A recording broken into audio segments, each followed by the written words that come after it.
funny. We just did a little piece on technology there, and right as we were coming back on air, both these computer screens in front of me just went black. Well, I noticed you paused. You said yes. Did you notice that? I noticed a pause. I'm not sure that the home listener did. Yes. Well, it was these screens, which are integral to the this program. They're the lifeblood.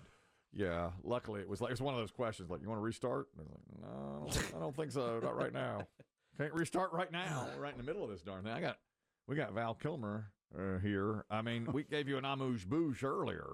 We're full Kilmer mode right now. He passed at the age of 65. Had throat cancer for years. Died officially of pneumonia, but it was all the concerns of all the treatment that he had and so forth. Played many roles, of course. I guess his biggest... Is he known best for Top Gun, or is he known best for Jim Morrison? We talked about this earlier. I'm not sure which is his big role. Batman? There's Batman and Tombstone. I mean, you could argue all day about his most popular role. We have a few of his movie clips. This is from Top Gun, 1986. You can be my wingman anytime. Bullshit. You can be mine. Now, I'm discussing this pre-program, and I don't know that B.B. Shea knows about this, but... one of your favorite directors, Quentin Tarantino, did a piece on this one time saying that you can be my wingman, you can ride my tail, and you can't do it. We can't really play it anymore. It's very homoerotically toned? It's homoerotically toned. That movie is homoerotic because of the volleyball scene and all that, you know. And what they're saying is, you can ride my tail. No, you ride my tail. And Tarantino is like, this is... Yeah. Tantamount to, it's homoerotic overtones. And so he was saying that line, "You can be my wingman," translates to "ride my tail." No proof of it. Nothing. No. Nothing. We're not going to play it. No, America loved that movie and then loved the sequel. Tom Cruise was saying the sequel... First of all, he fought for Val Kilmer to be in the original movie, then got him back for the sequel. In the first one, I really rallied hard for him to make the movie. You're everyone's problem. And the kind of talent that he has, and you see that scene, it's very special. It's just very special. He's talking about the scene in Top Gun Maverick. Did you see Maverick? Never saw Maverick. There is a scene with Iceman, Tom Kazansky. Kristen was asking, though, what's his real name? Tom Kazansky is the character's name. Promoted to Admiral in Maverick. Oh, he's had an incredible career, as we knew he would. He won the award in Top Gun. He finished first in flight school. Meanwhile, the Tom Cruise character remained... he's like a major? Yeah, Captain? he's major. But he never made it up to because why? Never went up the ranks. Because he's dangerous. You're everyone's problem. That's because every time you go up in the air, you're unsafe. I don't like you because you're dangerous. That's right. Nice. Man, I am dangerous. I just live that movie. People say that to me all the time. I don't like you on the air because you're dangerous. And I say, that's right. I am dangerous. You think that's right. That's you? I'm Maverick. I'm Maverick. You? Yeah, that's right. People say to me all the time, I don't like you on the radio because you're dangerous. I say, that's right. I am. I am dangerous. That's right. In that scene in Maverick, they get back together. The character, Iceman, is dying of cancer. It's almost true to life. And they hug and have just a 5-minute scene together. And Cruise said that everybody paid such attention to that scene. On the set, they loved having the Val Kilmer back. Mm-hmm. And as I mentioned earlier now, of course, his voice had so much trouble. They had to do a computer-generated voice. This was many years ago. They did a documentary on him because after being diagnosed with throat cancer, he had a procedure to his trachea. And they used an electronic voice box. I was struck by throat cancer. After getting treated, my voice as I knew it was taken away from me. People around me struggle to understand me when I'm talking. But despite all that, I still feel I'm the exact same person. Still the same creative soul. The soul that dreams ideas and stories constantly. But now I can express myself again. I can bring these dreams to you and show you this part of myself once more. A part that was never truly gone. That's pretty amazing. That was back in 2014 that they equipped him with that so he could speak. And I do think they had to use some sort of that technology in the Top Gun Maverick scene. Because he only speaks a couple of times, but it's clear. It's you can. Does they say something like, "We need Maverick" or "We need you"? He said, "We need you in the Navy," and then at the end he says, "Let's settle it once and for all. Who's the better pilot?" And Tom Cruise said, "Let's not spoil this beautiful moment," because they always had this rivalry, but were friends. Which is pretty good because they hated each other in the first movie. They were total enemies until that scene where until the mission, which they succeeded. Then he went on to do The Doors. He played Jim Morrison in the early 90s, did all the music, his own singing for The Doors. Yeah, the day destroy the night, night divide the day. Trying to run, trying to hide, break on through to the other side. Break on through, break on through, break on through. Oh. A pretty amazing performance there. It really is a great performance. And like you said earlier, he looks the part for sure and sounds great too. But I have friends of mine who say his best role ever was from Tombstone, where he's... There are people who will die on that hill. Love it. The most famous line in Tombstone. I didn't think you had it in you. I'm your huckleberry. I'm your huckleberry. I've had some friends of mine who'll just come up for years and just go, "I'm your huckleberry." And I was like, I didn't understand the reference. I had not seen Tombstone. Did you see, I think fact checker Rusty sent this note along about his performance he's Doc Holliday in Tombstone, Val Kilmer. Yeah. And of course he dies in the picture of tuberculosis. Lunger. Right, yeah. And did you see what they did to how method he was? He filled his bed with ice. So that he would look. So he was shivering. He was really shivering and freezing to death because he was lying on a bed of ice. He does look sick in that movie. That's awful. You see Tombstone? Never saw it.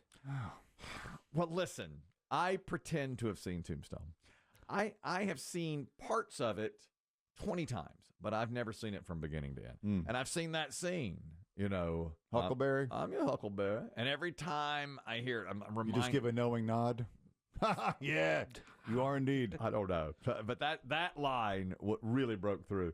Tara, you wanted to comment on Val Kilmer's voice and how they used technology to bring it back to him. Go ahead. Yeah, not real technology. You're incredibly misinformed again. That's his son narrating. That's not really him? No, that's his son who sounds remarkably like him. Mm-hmm. He also did the voice for the cartoon edition of Willow. Yeah, but now what I read in his obituary was that in 2004, he was diagnosed with throat cancer, had a procedure on his trachea that damaged his vocal cords to the point of extreme difficulty speaking, and they had to use an electric voice box. But you're saying what we're playing was not that electric voice box. That was his son narrating as him. His son narrating. Yes, sir. Oh, well, that makes sense as to why it's so good. So human. So it sounds so right, because it is a human being. All right. Thank you, Terry. Snarky, but accurate. Okay. Well, it's fact checker day. I mean, it's fact checker. It could have been nicer, but sure. Yeah, but good enough. It's International Fact Checker Day. I found a couple of things about fact checkers. They're snarky, but they're accurate. They are right on the money. When the phone call begins with "once again, you're misinformed." Right. But they so often do. They so often say that about me. Once again, you got it wrong. So Terry sets us straight on that. Meanwhile, he went on to, and he's right, he did Tombstone, he did True Romance, Heat, The Ghost in the Darkness, and then Chris Demm mentioned earlier Kiss Kiss Bang Bang. From 2005. Okay. Really good little picture about the kind of the underbelly of L.A. Started with two comedies, Top Secret and Real Genius. And Real Genius I've seen also long, long ago. It's not great. I don't think, I've never sat through it either all the way. He's the breakout star of it, I guess. He actually was cancer-free for some years, but his dealing with the treatments and so forth. I didn't realize, like you said, he did all these movies. He was just a bona fide star, hit after hit after hit. Yeah. But apparently he had this reputation for being difficult to work with. Was he? And apparently, according to the article I read, it might have been from Variety, that started with his performance in the movie The Island of Dr. Moreau, which apparently I think also starred Brando. I think so. May have been one of his later roles. Right. And apparently the movie was awful, hard to shoot, and it was a horrible box office bomb. Yeah. And ever since then, he didn't get roles after that for years. Oh, really? Because that was kind of the beginning of the big down drop for Kilmer. Well, I believe I'd seen that Cruise said that because he was the villain in Top Gun, like the guy that he didn't associate like with the rest of the cast. They would have fun and have like barbecues on the beach and stuff, and he wasn't part of that much because he was a rival. And more of a method actor, like you were saying from Tombstone. Complete method. They said that on the set of The Doors, he had to be referred to as Jim. One of those. Yeah. Jonas, you're talking about the line, I'm your Huckleberry from Tombstone. Go ahead. So everybody always thought it was Huckleberry, but it's actually Hucklebearer. Like on your casket, the handles are called Huckles. So he's saying he will carry your casket. Oh, I'm your Hucklebearer because he'll carry your casket. I didn't think you had it in you. I'm your Hucklebearer. I'm your Hucklebearer, meaning I'll carry your casket. Once again, I'm misinformed. I don't know. Did you not know what a huckle was? I did not. But there is such a thing as a huckleberry. There is, but that's a real fruit. You know what I would have to do, but that line doesn't make that much sense. I'm your Huckleberry, unless that's the way people talked. But if you say I'm your Huckleberry, that sounds to me like I'm a hick and you own me. You know, I've always been confused by the line myself. I thought it meant like I'm your Huckleberry Finn, like I'm your buddy. No, because they didn't get along. I don't know the context. I think they were rivals. I didn't think you had it in you. I'm your Huckleberry. I think Jonas may be right. It's like Bearer? I'm your Huckleberry. Berry. I would have to turn on my captions and watch that movie. What you need is the script. Yeah, to see exactly what it was. See what they wrote, because sometimes closed captioning can be off a little bit. On International Fact Checker Day, I have been wrong on multiple things about Val Kilmer's death. I will hear this a lot today, that I have screwed up the great Val. Emails are on their way. Oh, the obituary for Val Kilmer. I have screwed up time and time and time again. Many say he is their favorite Batman. We have a scene from Batman where he's dueling with Jim Carrey. Wait. I have a riddle for you. Really? Tell me. I see without seeing. To me, darkness is as clear as daylight. What am I? Please! You're as blind as a bat! Exactly. And did you like him as Batman? He was a great Batman. Yeah. I wouldn't say he's my favorite, but he was a great Batman. Only did it once. Mm-hmm. And then who's the guy? Is it George Clooney that always gets? Yeah, Clooney had all the tools going in, but that was a bad movie all around. People say he's the worst Batman. Media guy Craig can comment on the difficulty working on the island of Dr. Moreau. Media guy Craig will know. Craig, go ahead. What do you have about Dr. Moreau? Well, that was a problematic shoot from the get-go. Brando was being full-on Brando, demanding that he have a little person that sets on his shoulder for the entire movie. Kilmer just kind of matched him for just making demands. Check that. Let me back you up just a sec. What do you mean a little person stepped on his shoulder for the entire movie? Well, he demanded that Dr. Moreau would have created this little creature, and I hired a man who's like 2'5" or something, this tiny, tiny little guy. And it was a demand by Brando. It wasn't in the script that this little guy just be sitting beside him at all times or on him. And so that's Brando for you, isn't it? Yeah, it is. And Kilmer, matches him for those kinds of demands, just starts making wild demands. Well, the director is also a problematic guy, Richard Stanley. Mm-hmm. And eventually the producers got tired of Stanley and fired him. And John Frankenheimer took over the film, but Stanley didn't leave the location, and he was actually sneaking into the makeup trailer every day and being made up as one of the animal men and hanging out on the set as an extra. Oh, my God. That is crazy. That is great information to have on that. Do you know about this Have you seen the movie? Yes, I saw it in the theater when it was out. It's a terrible version of that story, which has been remade like 3 or 4 times. Do you know the story of the line, I thought it was I'm your Huckleberry, like most people did, but a previous caller says, I'm your Hucklebearer, meaning I'll carry your casket. I've heard that too. I think if he does say Huckleberry, and I think that's like it's become a colloquialism that, Hucklebearer sounds like Huckleberry, and I think so he says it that way because it had kind of become that. never heard that corroborated by anybody involved with the production. Yeah. How can we get our hands on the script, media guy Craig? Well, at this point, anytime you get a hold of a script, unless it's one of the actors or somebody involved in the production, it could be an after-the-fact produced where somebody just typed out what they heard. So they're going to be changed up. Okay. It's like lyrics on, like if you look up online. It's not always a accurate. Google search. Thank you, media guy Craig. Appreciate it. Polygirl Cassie, you're talking about that line too. I'm your Huckleberry. Go ahead. Yeah, hey guys, my wife has been screaming at you the entire time. Everyone has. Everyone has. I'm gonna let her explain. Hold on. Yes. Yeah. So Val Kilmer wrote his memoir a few years back, and he titled it "I'm Your Huckleberry." Mm-hmm. So according to his title memoir, and also historically, "I'm Your Huckleberry," I can't remember what the actual context was, but it was a colloquialism from back in the day, meaning basically I'm your friend, but I can't remember the exact reason behind it. But I'm your Huckleberry is something that Doc actually said to Wyatt Earp. Okay.